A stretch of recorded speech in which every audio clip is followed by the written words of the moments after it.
And we're back with another episode of the Cosmic Crossfire. It's Gerald coming right back at you here.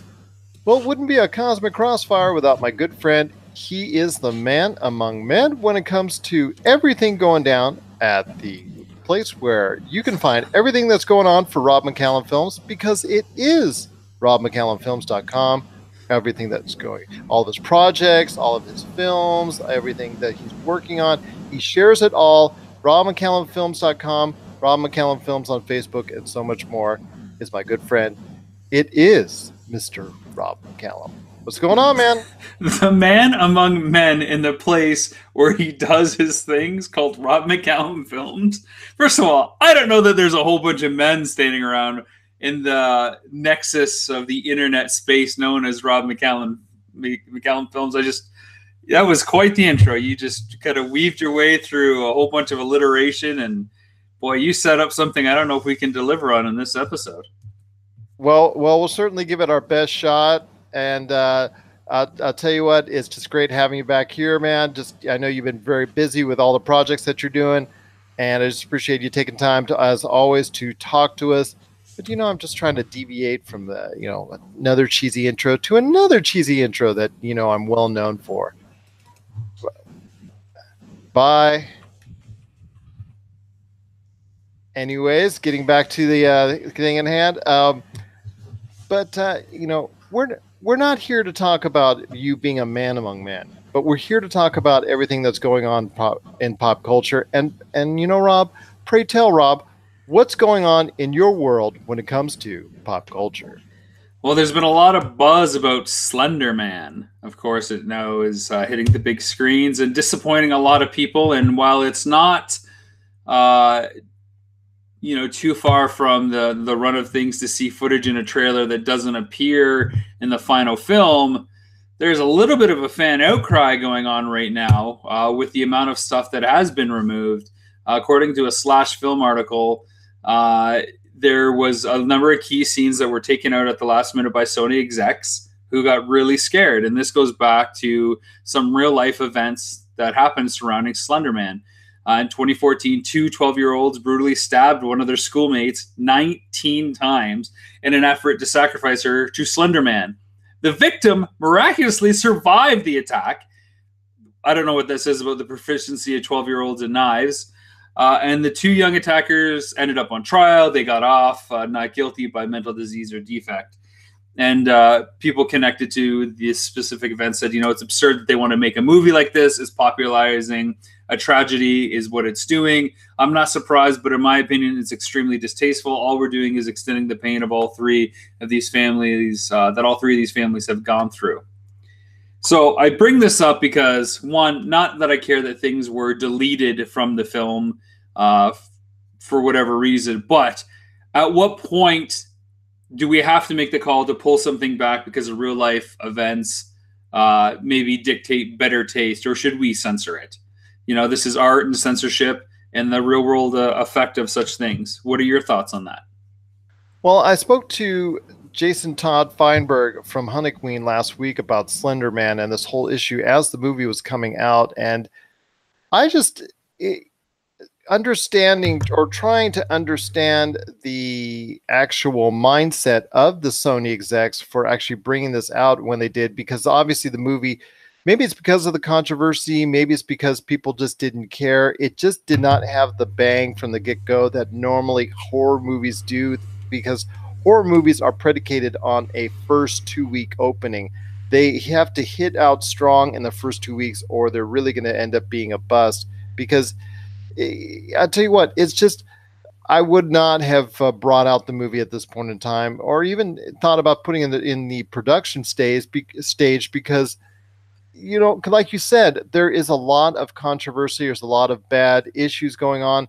The issues where I believe the two girls coerced someone else to hurt themselves because of Slender Man as well. I believe that was also in the news, and that was something else as well that was related to it. So there's just a lot of bad I guess, mojo when it comes to the Slender Man, and I'm not sure the urban myth or legend is popular enough or endearing enough to people out there to support actually a hit movie. And so I actually just, as a whole, just questioned the decision making of Sony to even release the film in the first place. Well, it's interesting because there was an ongoing battle behind the scenes between the producers and Sony themselves. They wanted it to be on more screens, the producers. The producers wanted them to market it more heavily than they did. And they even thought about pulling it from their Sony deal and shopping it around to other studios to get a wider release. Sony saw this as a very indie, like Bloomhouse kind of release. And these guys saw it as something more with bigger legs. And it almost kind of killed the deal because of the two different sides. And now Sony, of course, because they own the work, made all these decisions at the last minute. And I'm sure the producers and filmmakers are going to say, well, hadn't you cut all this stuff, yada, yada, yada, which might just be a tactic to further exploit, digital home sales down the road, the uncut version that was too horrific for theaters or whatever it is. I don't know that I buy into the urban legend or the myth. I think it is a thing. Whether it's strong enough to support an entire film at this point is a whole other question. What are your thoughts on the censorship, though? I remember another film that had to grapple with this was Monsters Incorporated. In 2001, it came out about a month and a bit after September 9/11 happened. And they had a building explode, Harryhausen's restaurant, and they changed it so that there was a plastic plasma shield over it to act as the quarantine zone for, of course, Boo, who was running around Monstropolis. So that's an example where the artists took it upon themselves to censor their content to be sensitive to audiences. What is the role, do you think, of the artist or studios to censor with events going on, or should they?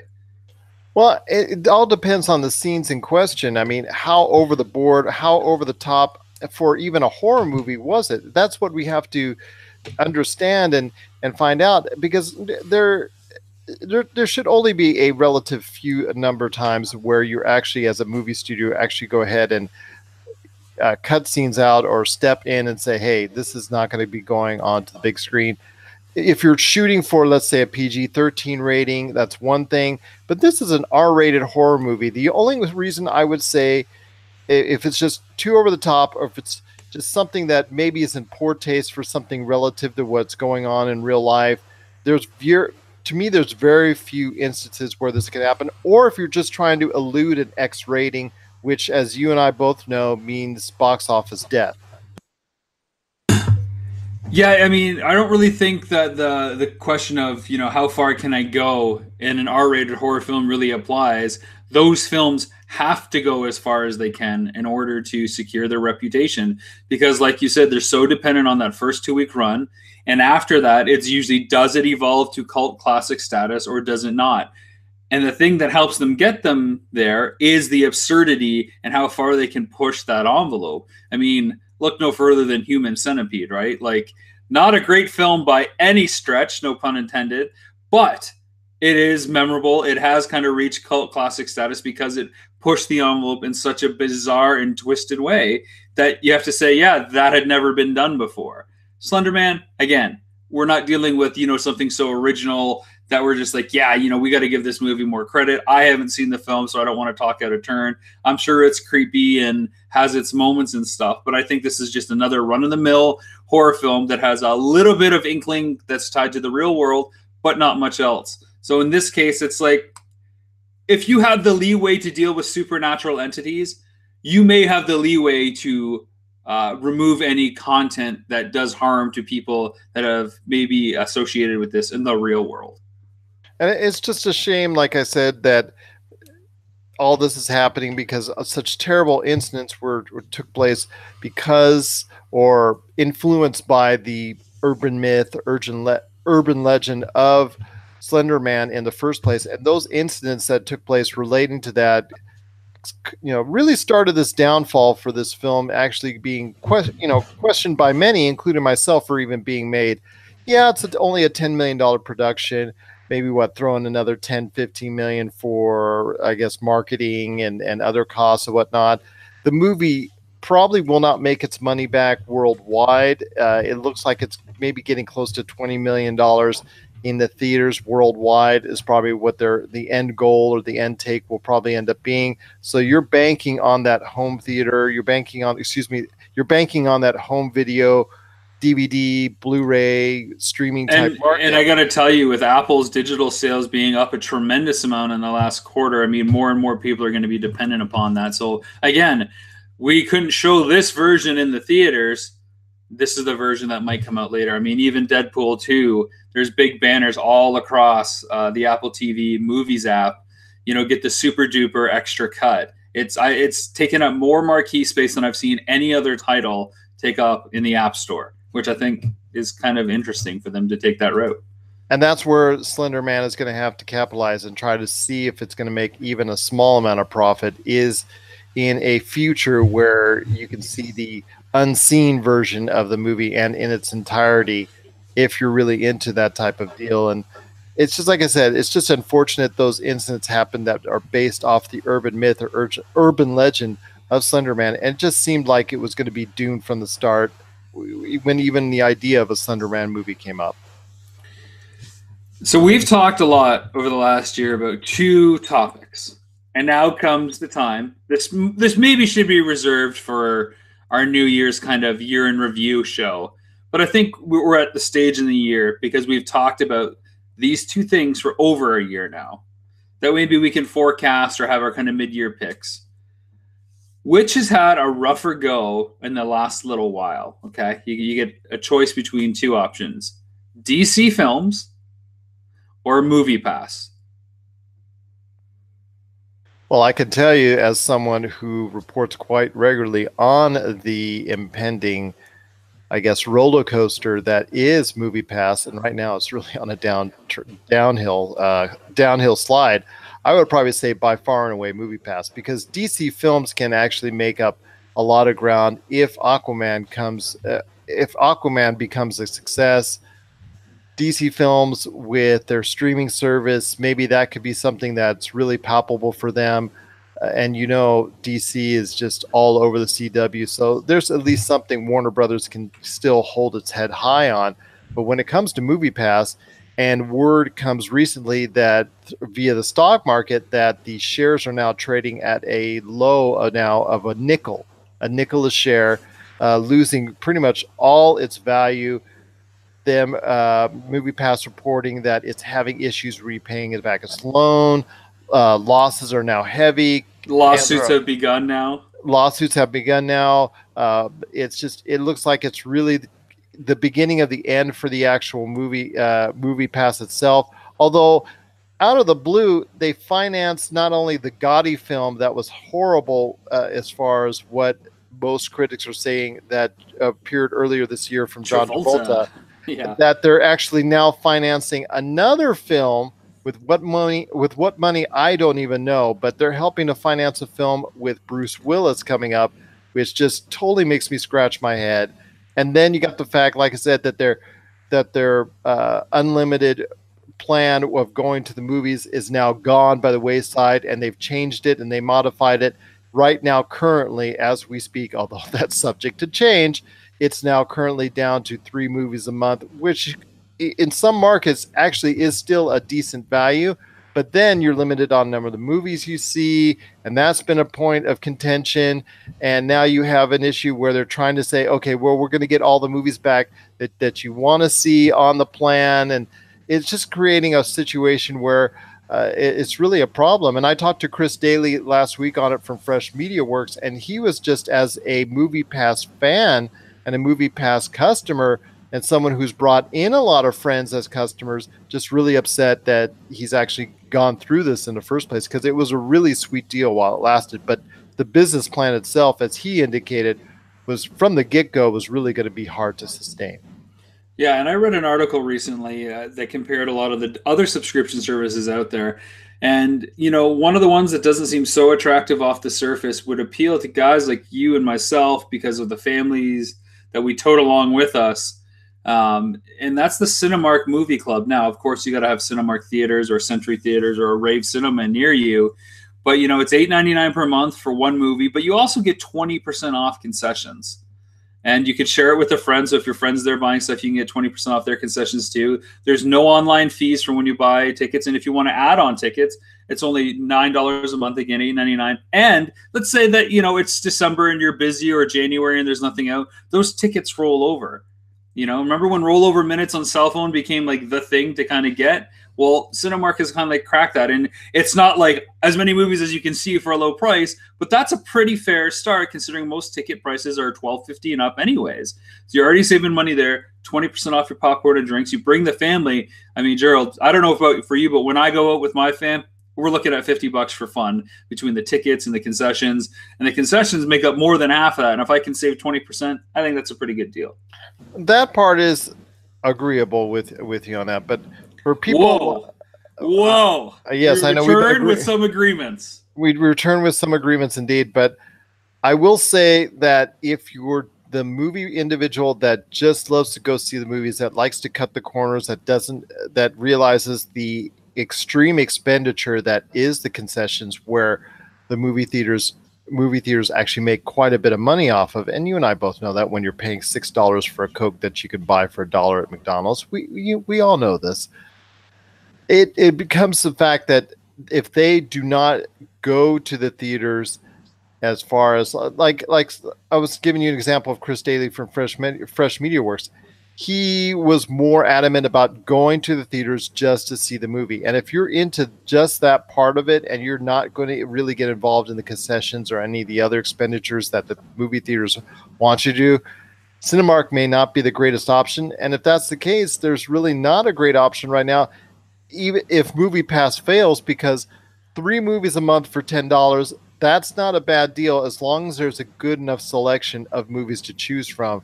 The problem is they should have done that in the first place, and maybe now it feels like they're taking it away from people. Exactly, and they'd be a lot more solvent today because of it. They wouldn't have had the extreme meteoric growth that they did in a short period of time, but they would be. But it would have been manageable. It would have been manageable. It would have been understandable. It still would have been like a 3-for-1 kind of deal, and it would have been something that, like you said, they could have sustained for longer and worked with people. And I see somebody else either buying Movie Pass out or actually getting into the fray with their own deal that's probably similar to what Movie Pass is doing now, but it could be a big case of too little, too late.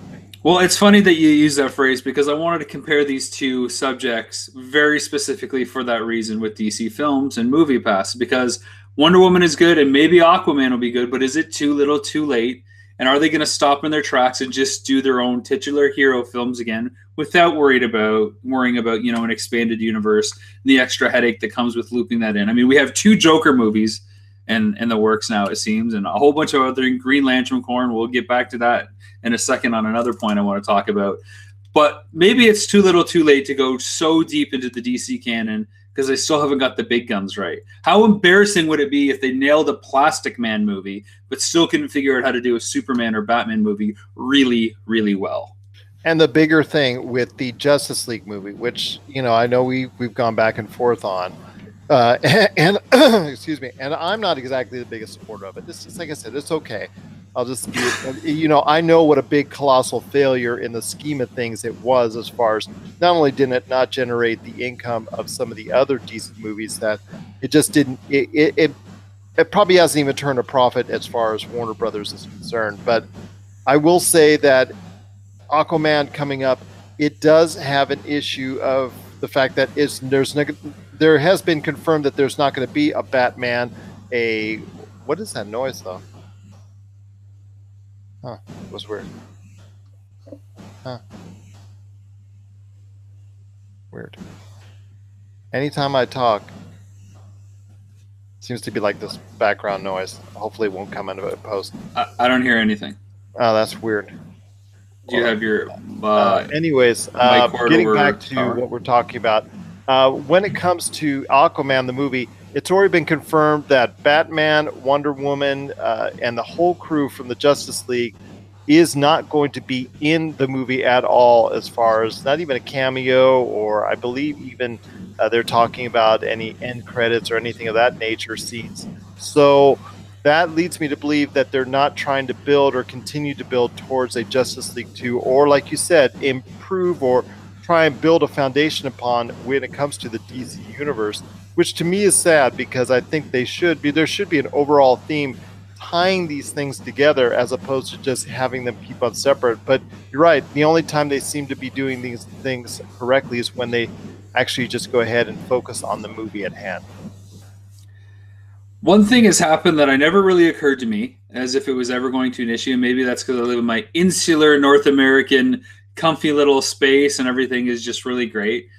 And this news comes out of Germany that Germany has finally lifted the ban, which I didn't know existed, on Nazi symbolism in video games. And you will be able to use swastikas and reportedly anything else related to the Nazi regime in video games as long as it's deemed as art or if it's in historical context. Is this something that you considered? And I don't know why I didn't think about Wolfenstein or people in Germany playing Wolfenstein and it being potentially damaging to the culture. But again, going back to some of our other topics that we have, this is art. Do you censor it because it's maybe, insensitive? Or is this, in this case, because it's, the Nazis that like, hey, this happened, we're not going to hide it. And by hiding it and banning it in video games, you're actually doing a disservice. That's a tough question and a tough call on that. That's why they pay me the big bucks. Well, that's why they do. But I'd have to agree with, it's just for that country, it's just such a mark of shame and something they want to put in their past in the rearview mirror as best as they can. Being reminded of it in their society is just not something that they really want to do. And I respect that immensely, that they wanted to go ahead and just try and put that out of mind, even when it comes to the value of art or anything as far as in relation to video games. That being said, something like Wolfenstein comes out, and which obviously clearly is showing that we're against Nazis and we want to go ahead and do what we can to prove to the world out there and prove to gamers that everything it represents as far as the Nazi whatever is just truly horrible and disgusting. And something like that, I guess you can't make exceptions if you were trying to follow policy in the letter to a T. But I'm glad to see in certain instances in video games, like with Wolfenstein, that you are going to they're going to go ahead and allow this to happen and show them in such a light that, hey, the Nazis are really truly horrible. This unfortunately happened, but we're trying to portray our society in a better light by saying, hey, this was something that was really wrong, and we're demonstrating the fact that it was truly something horrible. I want to get to your opinion on something of as far as going on top of that when it comes to the Australian rules board, which has really, really been strict over the past many years now, especially when it concerns blood. There's been a lot of games that have had to alter its formula, its vision, its whole entire game because what the Australian rules board has said. We Happy Few was actually not going to be released in Australia for quite a bit. It was actually banned for a while, but it actually looks like it's going to go ahead and actually be on their platforms. But I've talked in the past or shared stories in the past about many games that have blood in their games that have had to change it to green or some off color that really takes you out of the experience of playing the game. And because of the strict rules the Australian rules board has gone down with in the past. It's hard to say. I mean, I don't think any other segment of history or regime or community, if you want to use that word, for the Nazis has been attacked much like the Nazis have been attacked. And I'm surprised there hasn't been like a Me Too Nazi campaign started in the world of social media that we have to end this stuff earlier, to ban the Indiana Jones films, as they're often the targets of global exploits there. It was just, I thought this was really interesting, and it tied into some of the other stuff that we've been talking about lately. And it'll be interesting to see how many things come down to like hearings about, is this art or is this not art? Is this historically accurate or is this not historically accurate? And I mean, because then you're going to start getting into stuff, what is art and what is not art? And that's a much broader question. I don't think that has ever been fairly answered. I don't think it's ever been correctly answered by any government entity as far as what is correct to censor and what is not correct to censor. Because when it comes down to it, there have been some things that have been censored by our government and our ratings board that I've had to question from time to time myself about, okay, was that the right call to make? I don't think it was. I think they should have let that go or this go.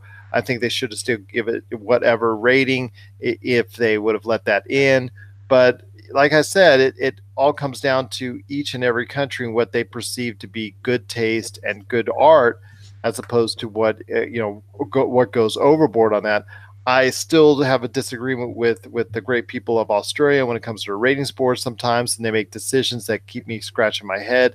I know there was the issue, like I said, with a game that's just out now called We Happy Few when it came to the appearance of drugs and the illusions and things of that nature that was cause for an initial ban by the Australian Rules Board. But yeah, it's kind of weird how they do it as far as each country and what they censor and what they don't. Speaking of what is in good taste and what is not in good taste and what gets censored and what you can come back from, despite a private meeting with Alan Horn, James Gunn is not coming back to helm Guardians of the Galaxy Volume 3. Of course, there's been a lot of outcry from different stars in the Guardians of the Galaxy franchise and other people on social media. We had talked about this once or twice. What are your initial thoughts on this? And did you actually read the tweets that he sent out 10 years ago? No, I didn't check into the tweets. Actually, you know what? I did in a way because yes, I did see the tweets when they were reposted onto articles that I was informing the consumer and the mass audiences about. I was investigating and looking those tweets from those articles, but no, I did not go back into James Gunn's history and actually look at all the tweets involved. Because it only takes a couple from, like I said, those articles to understand why Disney was so upset with them. It goes back to the question: should they have given him a second chance? I think it was far enough in the rearview mirror that like we had talked about with the pitcher from the Milwaukee Brewers. I think with there should have been an allowance there, and they should have brought him back into the fold after making sure that he's gone through the correct. I don't know, probationary period or something of that nature, where he would get instructions on trying not to repeat these same mistakes from the past. But that's just me, and I know a lot of other people feel that he should have been brought back as well. I obviously the stars of the movie themselves have had quite an issue with him not coming back. Dave Bautista says if they're not even going to use a script from James Gunn, then hey, don't call him. He doesn't want to be a part of it. It looks like right now things are really in a state of flux with Guardians of the Galaxy Volume 3. And it just, like I said, it all comes down to the initial mistakes and the initial things said by James Gunn in those tweets. It just were really apprehensive, really just truly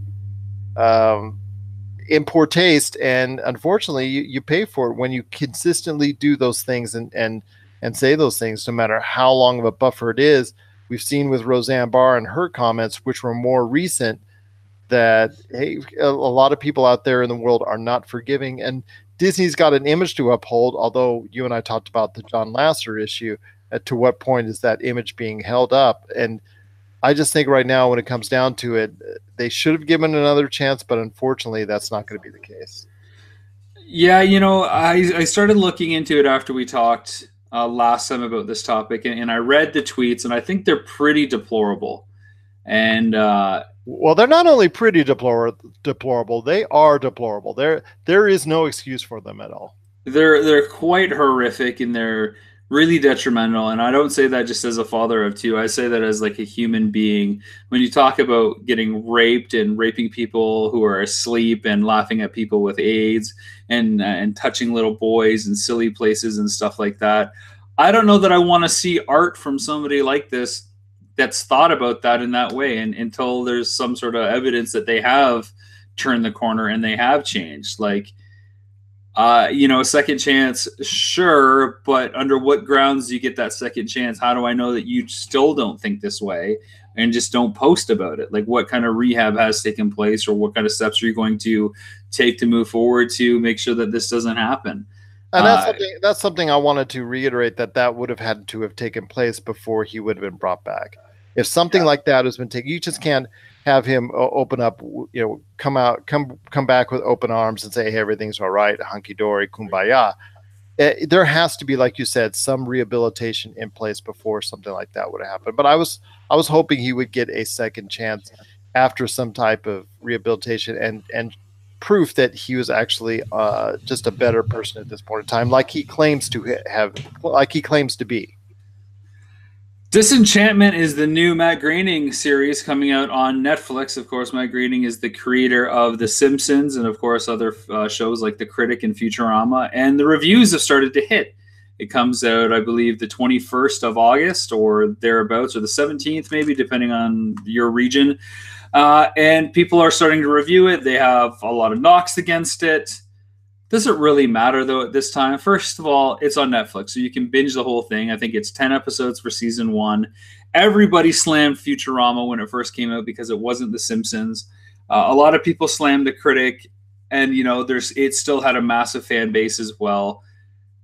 At what point does this guy really get to say, "Hey, I want to do this kind of show, and I don't care what you say," without everybody really have to come in so heavy-handed on the guy? Exactly. Well, it all happens because you've got The Simpsons that's still running at, 30 years now, close to it. So that in itself is a problem. Is when you have that sitting right there, that's out there, that has been such a long running hit for so many years. It's really hard when you go ahead and try to do something else that's creative, that a lot of people are just not going to go ahead and put that under a microscope or a magnifying glass. I will say that I enjoyed immensely The Critic. I really thought that was a underserved show, and I really thought it deserved a new life, or some kind of life extended beyond what ABC was willing to give it. When it comes to Futurama, that was brought back. I know it's currently running here in America on USA Network, and they're running it quite vociferously there, and I understand that they're really portraying and really putting it in as far as the Sci-Fi Channel is concerned. But I want to ask you, when it comes to The Critic and when it comes to Futurama, I mean, do you think the lifespan of each? Do you think both of them were unfairly cut before they were due? Do you really think that they had? Do you really think they could have found a larger audience than what they did? Because we understand about Futurama's cult status, and like I said, it's now playing on Sci-Fi. But when they tried to revive it, it just never seems to get going to the extent of, let's say, what Family Guy, which found a second life and a new audience because of it.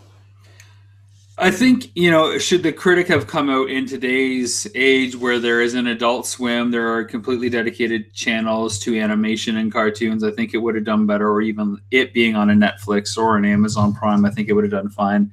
Futurama, I think it took it going into the DVD releases for people to kind of really get hooked on it and binged on it. They really needed to see what it was in something longer than a short 22-minute burst once a week. And when it did come out, it was, it was jumping around the schedule a lot. So it came back because it found an audience when the DVDs came out. And then, like you said, it still hadn't got to the point where it could really find a home. And so they were doing basically short bursts of their reboot. They would do like, the Head of a Thousand Beasts or whatever it is. And the Futurama fans are killing me right now. And then the audio backs, I think, is what it was. And then they're also doing an audio podcast. The group is getting together, I believe, to do some sort of audio podcast or audio recording. Is that correct? Yeah, and Billy West has a great podcast going on as well, who's, of course, the voice of Fry.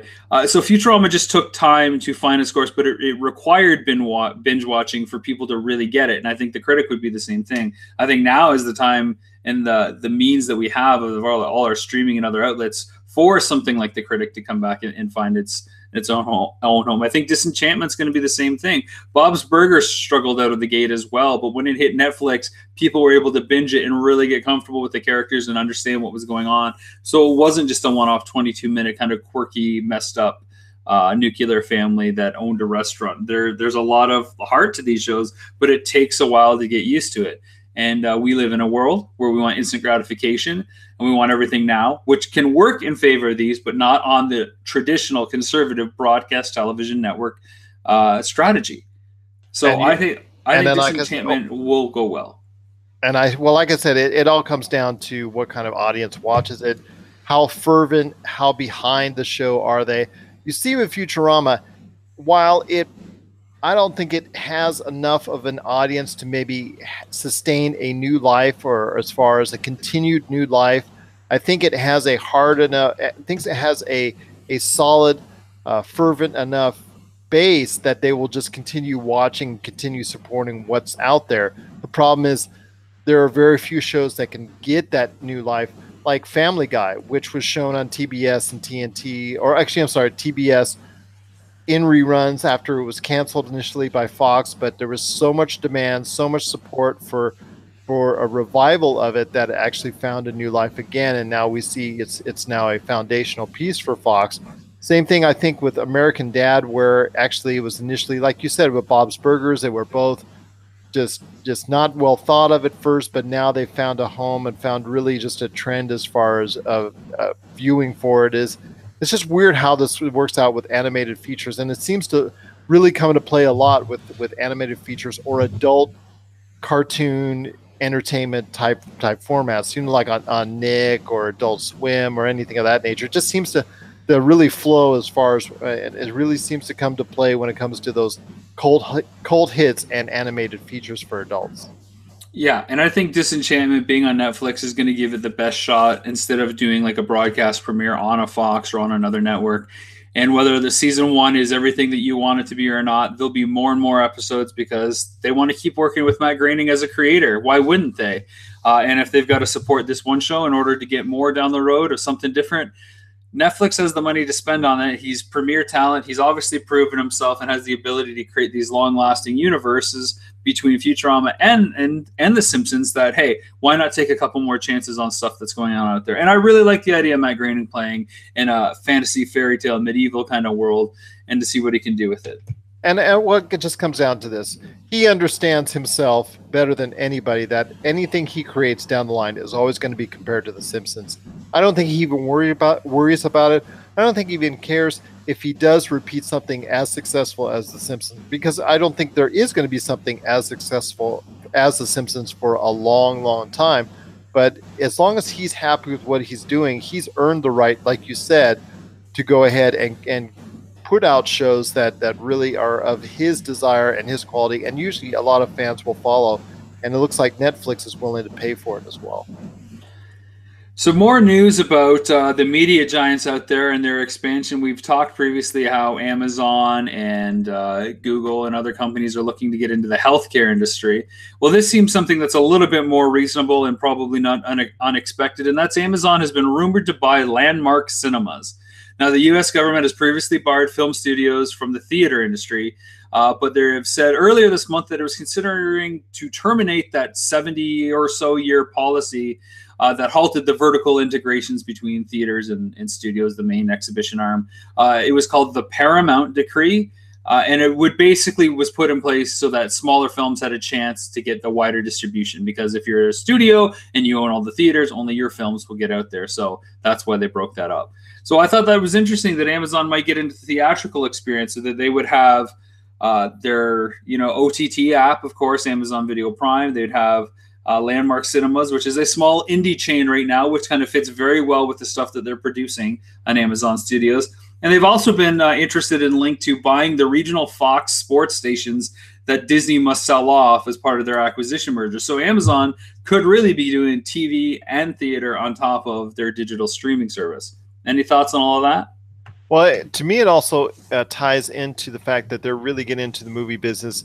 They've dipped their toe in the water a couple of times already, working with Sony and actually getting advanced previews for a couple big hit movies for Sony in Jumanji and also Hotel Transylvania 3. Those two films were actually supported for Amazon Prime members in advanced screenings well before the actual movie releases for both those films. So them dipping their toes into the water in regards to dealing with the movie industry, this is just the iceberg for them. We're seeing what they're dishing out in regards to the $500 million for the Lord of the Rings. So they're dipping their toes in the water. They've got all the they're flux with cash. They're approaching what Apple is when it comes to being worth over $1 trillion. They will be the next one in line to do so. So I clearly see a day where Amazon is truly in every aspect, in every walk of life when it comes to what we're seeing as far as from a media standpoint. Not only we're buying from Amazon, we'll be watching a lot of stuff from Amazon. We'll be turning on the TV to a lot of stuff from Amazon. We'll be going and streaming and actually end up going to the movies and seeing a lot of Amazon related products as well. Yeah, I mean, because just having that theater chain could really do a lot for their advertising. And imagine you had different Prime deals offered in theaters only to help get you to the theater, or buy movie tickets at Landmark. Maybe the name stays, maybe it doesn't. Save money or free shipping on the next product that you own if you're not a Prime user, or get a free Prime trial. Or do something like a DVD or a Blu-ray release. You go see it in the theaters, but you get a freebie or a free deal or a significant discount when it comes to Blu-ray. Or they have the ability to really do that super edition package, right? Where a lot of people are offering get the home version when you buy the theater ones, and they wouldn't even have to produce discs at this point because they could just offer it to you through Amazon Video Prime or Prime Video there, depending on how you want to kind of set up that operation. Just redeem your thing, and when it's released, it's boom, added to your library instantly. And I see this clearly because of the fact that they purchased the Whole Foods grocery store chain here recently, and they've slowly been integrating Prime deals specific for Prime customers into the actual whole daily context that is Whole Foods. And I see that if they went into the theater business, something of a similar business model could definitely be happening. We could actually see bookstores coming back, which is, of course, where Amazon got their start as a bookstore. Imagine that. Bookstores come back because of Amazon, who is, of course, rumored to have closed so many different bookstores around the company, Borders and Chapters up here in Canada, and Kohl's is obviously still around, but not too much. Last thing I want to talk about on today's episode is The Power of Grayskull has been released to Kickstarter backers. Gerald, I know you're a backer, and I know you've seen the film already. The reviews are coming in, and a lot of people are asking me, when is it going to be released wide? Because I missed the Kickstarter campaign, when can I buy it? Short version is, we can't tell you exactly when you're going to be able to buy it. We're still working out those distribution details to get them completely finessed. As far as in terms of seeing it, a lot of people have talked about some sort of rumored Netflix release on the 24th of August. I cannot confirm any information that has been put out there by sites. I don't have the time to validate it or say yay or nay. I just know that because of our contractual obligations, we cannot announce any release plans. But you've had a chance to see it. What are your initial thoughts on Power of Grayskull for people that are eager about it? What do you want to say about it for everybody to know? I will say this: I am going to see it again because it's been about almost 2.5 months since I've actually seen the film. So I am going to sit down and actually see it again before I type out a review. But to me, I thought it was a very well done piece of art. I think it's one of, as far as having your hands in the kitty on this one of your best films. And as far as what I've seen from it, I thought it was a great portrayal of what the He-Man mystique is all about.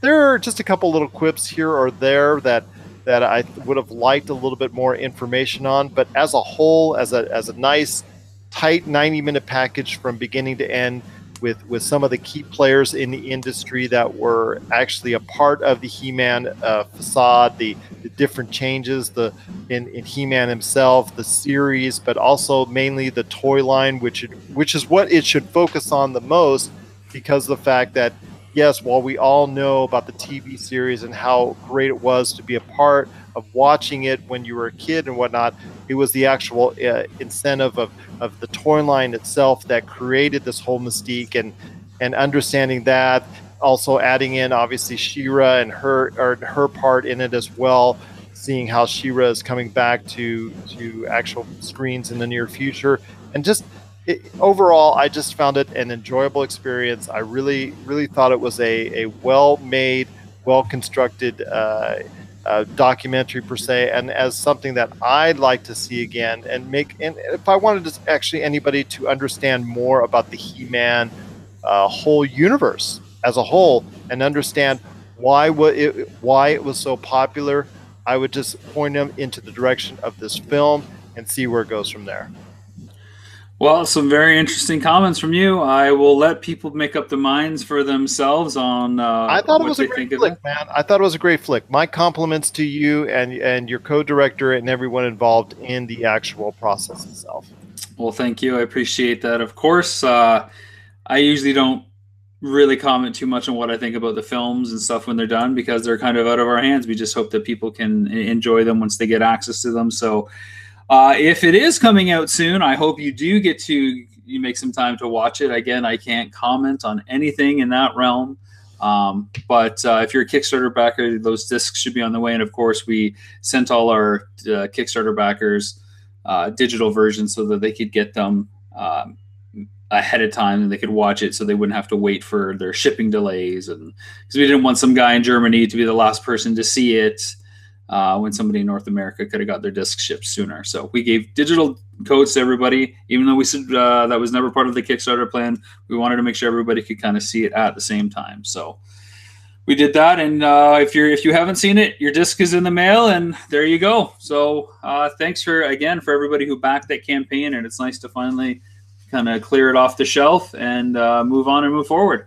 Well, before we go ahead and move forward, I still want to ask, you can comment on some of the great reviews that have been provided to you in recent when it comes to another film that you made, and that is Missing Mom, which I also highly recommend people seeing as well.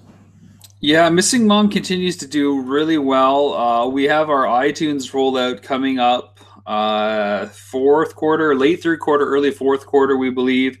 It's been recently picked up for a telco in Canada, so that's going to be exciting. It'll be making its Canadian debut in that regard. So this film continues to roll and garner a lot of interest. It's very exciting for us that everybody that made that film to see it kind of continue, get out there and reach, and people are actually locating their lost loved ones and connecting or picking up the phone after a lot of time apart from them because they see what my brother and I go through on this journey to try to find our mom who's been missing for more than 25 years. And they don't want that same fate to happen to them. Maybe they never thought about it when they put it out of their mind. We don't know. But the point is it's a film that's changing people's lives, and it's cool that it's out there.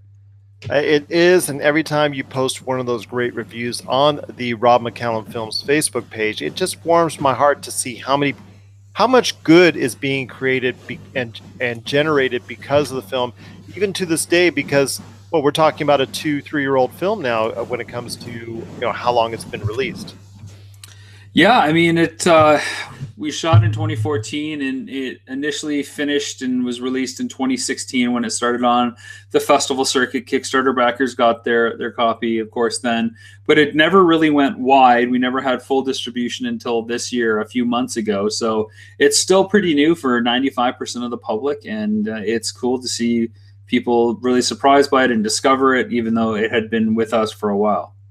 That's great news. And any other projects on the way? Or give me the lowdown, man. Give me the lowdown. Yeah, there's a couple things. I'm sure there'll be a press release soon, but I've been, and we talked about this earlier, I think I alluded to that I've been contracted to write and direct a documentary that, has some similar elements to Missing Mom, but it could go almost like a psychological thriller because of the circumstances that we're dealing with here. And with a documentary, there isn't a ton of writing done up front because you discover so much when you're making it.